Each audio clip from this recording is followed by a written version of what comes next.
When is a cargo ship a cargo ship? Fair warning, we're going into the weeds on this one. If you aren't interested in cargo, this may not interest you. However, the consequences of the relationship between capacity and payout under the current system affects the entire cargo ecosystem, including crew, escorts, and attackers. So a follow-up video where I add escorts and attackers into the equation may interest you. Finally, before we begin, for those who are still interested, just note that the following analysis is using ideal commodity conditions and ignoring basically every factor outside of cargo capacity. So if you choose a ship based off of the following categories, you may not want to start at the lowest SCU entry in the category to at least give room for operational costs and price fluctuations. Some people might consider any ship with cargo space a cargo ship, while other people might have the intuition that you need a certain amount of cargo for hauling to make sense. Is a cargo ship based solely on whether it can carry cargo? Or does it need to break a certain threshold of cargo capacity to be a cargo ship worthy of the profession? And if so, what might that threshold be? Let's take a look at that question today. Cargo hauling is a profession. In fact, it's the profession that more people think they will enjoy doing than anything else aside from exploring. But a proper profession needs to make money. So can a ship be considered a ship for that profession if it's not competitive with other income sources? When you first log into the game, you are met with a few basic mission options, ranging from 3,000 to 22,000 UEC per mission. The illegal surveillance missions for 20,000 UEC are completable with even the most basic starter ships. So an Aurora MR can earn 20,000 UEC from a single mission the moment it spawns into the universe. But the illegal surveillance missions aren't always available in a single system. You may have to go to another planetary system to get another one right away. In the stock Aurora MR, it'll take you around 5 minutes to get from Hurston to Microtech. And let's just add another 5 minutes to get to the next mission, just to give us a nice round number. You'll also notice that once there are multiple illegal surveillance missions. But for the moment, let's just assume they all take 15 minutes from mission to mission, even if you don't travel to another star system, just to give us some room for estimation. That's a 20,000 UEC paycheck every 15 minutes, or 80,000 UEC per hour. And from here on, we'll use that number as our maximum starting income threshold. That is to say, someone starting off could earn this much UEC at a maximum per hour without any reputation or much knowledge of the game. As far as the minimum goes, well, the floor's the limit, but let's look at it from two angles. The first angle we could look at is bounty missions. Even though they cost a little UEC to get licensed, the pay is well worth it, and doing them puts you on a path to earn far more income. For that reason, setting the VLRT bounties, or very low-risk targets, as a minimum would be a good measure, because it's a good place to start in virtually any ship. VLRT missions probably aren't a good minimum for what we're talking about though, cargo hauling, even though they probably are the best place to start. The other angle of approach, and perhaps a proper minimum, might be something more transport-oriented like delivery missions.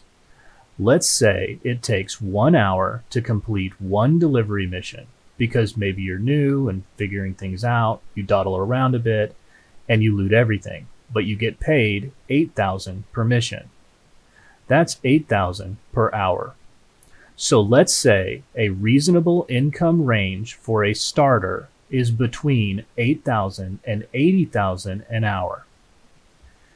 So if we are to evaluate a cargo ship's ability to facilitate the profession, then I suggest we evaluate it in those terms. Now currently, cargo hauling requires you to pay for your load. There may be contract provided loads in the future, but for now, we buy what we trade, putting all of the burden and all of the risk on the hauler. But we'll come back to those details at a later date. So the question is, how much starting capital does an aspiring hauler need to go full time? And in what ship? Well, according to our min max, they need enough to make at least 8,000 per hour. For a small ship, you would try to maximize profit by loading a small amount of high profit cargo. For a large ship, you could do the same thing or run a large amount of inexpensive cargo, creating more options. For example, if we run a C2 Hercules full of aluminum, one of the lower return commodities, buying at 1.11 UEC and selling at 1.3 UEC per unit, a margin of 0.19 UEC per unit, we will make 13,224 UEC profit from a full C2 Hercules. So well above the minimum starting threshold of 8,000 UEC, provided we complete the trade within an hour. But if we drop the cargo capacity down to roughly 421 SCU, then we no longer meet the minimum starting income threshold of 8,000 UEC per hour. So from that perspective, a ship is not a fully fledged cargo ship if it hauls less than 421 SCU. But let's see what a ship needs to meet the income threshold with a high profit cargo. For the small amount of high profit cargo, let's look at Laranite. If you could buy Laranite at 25 UEC and sell at 31 UEC, a margin of 6 UEC per unit, then you could meet the minimum income threshold with a cargo size of only 14 SCU and an initial investment of only 35 UEC. So, using ideal conditions and ignoring price fluctuation for the moment, and only looking at maximum profit, we can say that any ship with less than 14 SCU might be better labeled as having trunk space rather than being a cargo ship. But now we need to look at scalability and meeting the maximum starting income threshold. The first and biggest issue is that the 14 SCU ship has already maximized its earnings with respect to cargo, which means the 14 SCU ship can't make more than 8,000 UEC, the lowest income threshold. Income in a cargo ship is inherently bounded by size. With respect to cargo capacity, the bigger the better. So if a ship can never go higher than the lowest starting potential, then can it really be considered a cargo ship if it has no room for growth? For this reason, I would argue that a cargo ship needs to be able to meet the minimum income threshold with low profit cargo for it to actually be considered a fully fledged cargo ship. Because meeting the lowest income threshold with the lowest profit cargo means it can compete in earnings with any available cargo options, a true cargo ship. Again, setting aside price fluctuation, even though it's not the lowest percent return commodity, aluminum is one of the worst profit commodities at a potential profit of 0.19 UEC per unit. So if a ship needs to be able to meet the minimum income threshold with the lowest profit cargo, then we reinforce the claim that a ship with roughly 421 SCU or less is questionable as a fully fledged cargo ship. In order to resolve the questionable nature of a ship with 421 SCU or less as a cargo ship, let's look at meeting the maximum starting income threshold. Doing the same equation as earlier, we find that in order to meet the maximum starting income threshold, a ship needs to have 134 SCU or more. So if a ship has less than 134 SCU of cargo space, it will not currently be able to scale up to the maximum starting income threshold, meaning that any ship below 134 SCU of cargo space might be better considered as a pickup truck rather than a cargo ship.